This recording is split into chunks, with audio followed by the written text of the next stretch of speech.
दोस्तों, स्वागत है आपका फिर से मेरे YouTube चैनल गौर की वाणी में। उम्मीद करते हैं कि आप खुश होंगे।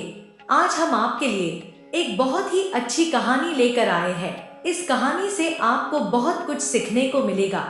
कृपया इस कहानी को अंत तक सुनना। एक गांव में किसान रहता था जिसका नाम दीपक था, जो हमेशा मस्त रहता था। उसके चेहरे पर कभी किसी बात की उदासी नहीं होती और ना ही किसी बात की चिंता। एक बार उसके गांव में भयंकर तूफान आया। बहुत तेज बारिश हुई जिसकी वजह से वहां बहुत नुकसान हुआ। उस गांव के लोगों की सारी फसलें खराब हो गई, जिस कारण वह सब बहुत दुखी हो गए। सब अपनी फसलों को देखकर मायूस हो रहे थे। फिर उन्होंने देखा कि दीपक अब भी बहुत खुश था। उसे फसल खराब होने की कोई चिंता नहीं थी। गांव के लोगों ने दीपक से पूछा, क्या बात है दीपक, तेरी सारी फसलें खराब हो गई, तुझे अभी भी चिंता नहीं है? तू इतना खुश कैसे है? तब दीपक ने कहा कि इसमें उदास होने वाली क्या बात है। आप लोग भी चिंता छोड़ दो भाई, हमेशा मस्त रहना सीखो, हंसते रहना सीखो। गांव वाले बोले, इसमें भला मस्त रहने जैसा क्या है? हम मस्त कैसे रह सकते हैं? हम सब का तो नुकसान हो गया है, सभी की फसलें खराब हो गई है और अब हम क्या खाएंगे, अपना जीविका कैसे चलाएंगे?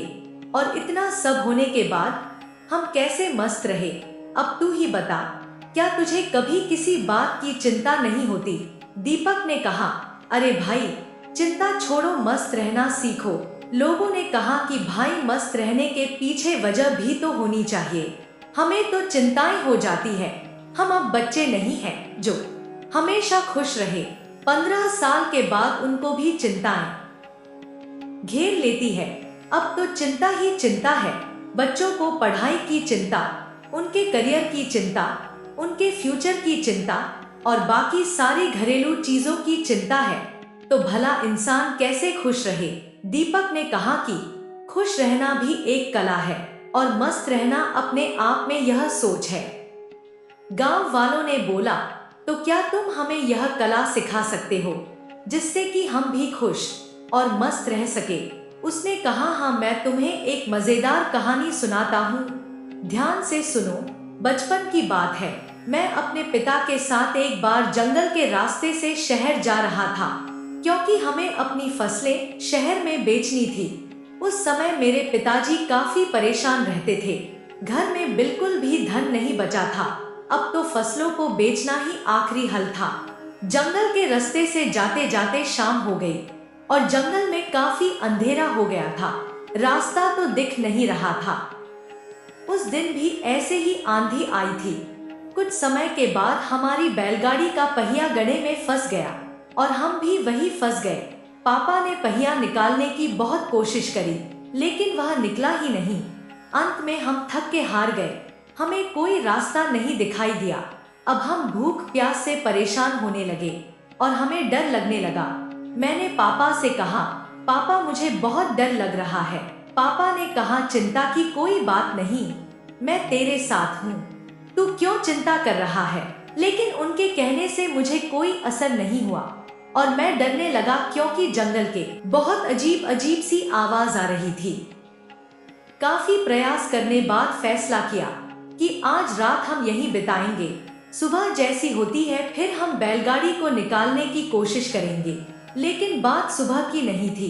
बात यह थी कि आखिर अब रात को खाएंगे क्या, क्योंकि हमारे पास जितना भोजन था हमने रास्ते में खत्म कर दिया था।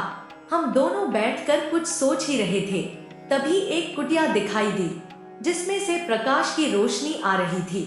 पापा ने बोला, तुम यहीं पर रुककर आराम करो, मैं अभी कुछ देखता हूँ, शायद हमको कुछ मदद मिल जाए। पापा उस कुटिया की तरफ चले गए। काफी देर बाद पापा एक महात्मा के साथ आए। वह महात्मा बहुत ही दिव्य दिख रहे थे। फिर हम तीनों ने मिलकर जोर लगाया और बैलगाड़ी का पहिया उस गड्ढे से बाहर निकाल दिया और हमारी बैलगाड़ी बाहर निकल गई। पापा ने उस महात्मा का धन्यवाद किया और हम लोग आगे चल पड़े। उस महात्मा ने हमें कुछ खाने को भी दिया था। मैंने पापा के हाथ में एक कागज देखा। मैंने पूछा, वो क्या है, लेकिन पापा ने उसके बारे में कुछ भी नहीं बताया। मैंने उनसे फिर पूछा कि पापा हाथ में क्या है। उन्होंने बोला कुछ नहीं है, यह तेरे काम की चीज नहीं है। धीरे धीरे काफी समय गुजर गया और हम निकल गए। काफी वक्त गुजर जाने के बाद मैंने पापा से पूछा, पापा उस पत्र में ऐसा क्या था कि जो आप मुझे बताते नहीं हो। तब पिताजी ने कहा, जब मैं इस दुनिया में नहीं रहूं तो मेरे मरने के बाद तुम इसको खोलना, लेकिन एक बात और याद रखना, उस पर लिखी बातों को तुम जीवन भर याद रखना और कभी भी भूलना मत। उसने कहा, ठीक है पापा। फिर गांव के लोगों ने दीपक से पूछा, वो सब तो ठीक है, लेकिन हमें चिंता क्यों ना हो। हमें तो चिंता होगी ना, हमारी फसलें खराब हो गई। दीपक ने कहा, भाई क्या तुम इन खराब फसलों को ठीक कर सकते हो। लोगों ने कहा, नहीं। दीपक ने पूछा, क्या तुम दिन को रात बना सकते हो। लोगों ने फिर कहा कि नहीं। दीपक ने पूछा, क्या तुम हवाओं को रोक सकते हो। लोगों ने कहा, नहीं। दीपक ने फिर से पूछा, क्या तुम बारिश करवा सकते हो। सब लोगों ने कहा, नहीं भाई नहीं, हम कुछ नहीं करवा सकते, हम भगवान नहीं हैं। तो दीपक ने कहा कि जब तुम्हारे हाथ में कुछ है ही नहीं तो तुम भला चिंता करके क्या पाओगे। सारे किसान सोच में पड़ गए कि यार बात तो सही कह रहा है, इसमें भला चिंता करके क्या होगा। तब दीपक ने कहा कि जब हमारे हाथ में कुछ है नहीं तो फिर हम चिंता कर क्या करेंगे। इसीलिए मस्त रहना सीखो और मस्त रहने की आदत डालो, तभी तुम्हारे जीवन में खुशियां आएंगी। तब सब किसान ने कहा, लेकिन उस पत्र में ऐसा क्या लिखा था, क्या तुमने पिता के जाने के बाद उसे खोलकर नहीं देखा। उसने कहा, हाँ, पिता के मरने के बाद मैं बहुत अनाथ हो गया था, कुछ भी अच्छा नहीं चल रहा था, मुझे कोई रास्ता नहीं दिख रहा था कि अब मैं क्या करूं, क्योंकि उस टाइम मेरे पास कोई रोजगार नहीं था और मुझे यह खेती वाला काम इतने अच्छे से नहीं आता था। तभी मेरे दिमाग में आया कि उस पत्र को मैं खोल कर देखूं कि इसमें ऐसा क्या लिखा है। फिर मैंने जब उस पत्र खोला तो मेरी आंखें खुली की खुली रह गई। सबने पूछा, ऐसा क्या था उस पर्चे में, हमें भी तो बताओ। दीपक ने कहा कि उस पत्र में लिखा था कि यह वक्त भी गुजर जाएगा। मुझे इसका मतलब समझ में नहीं आया और उसका मतलब जानने के लिए मैं उस महात्मा के पास गया तो महात्मा ने बताया कि यह समय भी गुजर जाएगा। मैंने कहा, यह तो ठीक है, आप तो वही बता रहे हैं जो इस पर्चे पर लिखा है, लेकिन इसका मतलब क्या है। महात्मा ने फिर कहा, यह समय गुजर जाएगा। अब मुझे गुस्सा आया, मैंने फिर से पूछा है, यह क्या मजाक है, मैं इसका मतलब पूछ रहा हूँ और आप इस पर लिखी बातों को बार बार मुझे सुना रहे हैं।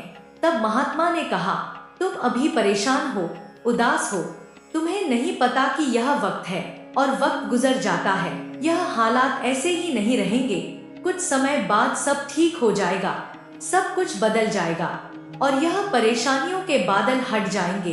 इसीलिए इस बातों को याद रखो, यह वक्त गुजर जाएगा, वक्त कभी नहीं रुकता, अच्छा बुरा जैसा भी हो वक्त गुजर जाता है।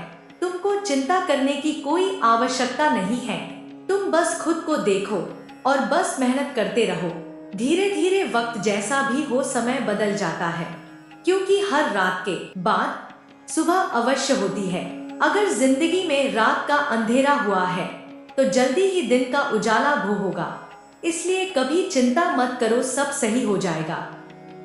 गौर से देखो, तुम्हारे हाथ में कुछ भी नहीं, तुम बेमतलब में फालतू की मुश्किलों को और बड़ा बना रहे हो, जो किसी भी तरह से हल नहीं होने वाली। वक्त अपने आप गुजर जाता है, इसीलिए जो तुम्हारे हाथ में है ही नहीं उससे भला चिंता करके क्या मिलने वाला है। इंसान को चाहिए कि वह सब्र रखें हर परिस्थिति में, क्योंकि जिसके पास सब्र नहीं वह कभी भी चैन से जीवन जी ही नहीं सकता। चैन से जीवन जीने के लिए इंसान के अंदर सब्र का होना जरूरी है और सब्र तभी आता है जब इंसान इस बात को याद रखेगा कि वक्त गुजर जाएगा। और तब से मेरी जिंदगी बदल गई और मैंने इन बातों को जीवन भर के लिए याद करके रख लिया। अब जो कुछ भी होता है मैं चिंता नहीं करता, बस मेहनत करता रहता हूँ, कोशिश करता हूँ ताकि इन चीजों को ठीक कर सकूं, लेकिन जो मेरे हाथ में है ही नहीं, मैं उसको चिंता करके भला क्या करूं। इसीलिए मैं अब मस्त रहता हूँ और लोगों से यही कहता हूँ कि मस्त रहो, ज्यादा चिंता मत करो और ज्यादा सोचो मत। जीवन चल रहा है, जीवन गुजर रहा है और जीवन में अगर दुख आया है तो सुख भी आएगा। अगर जानकारी पसंद आई है, वीडियो को लाइक कीजिए, साथ साथ कमेंट बॉक्स में जय श्री कृष्णा जरूर लिखिए। आपका परिवार हमेशा स्वस्थ रहे, सुखी रहे, संपन्न रहे। जय श्री कृष्णा।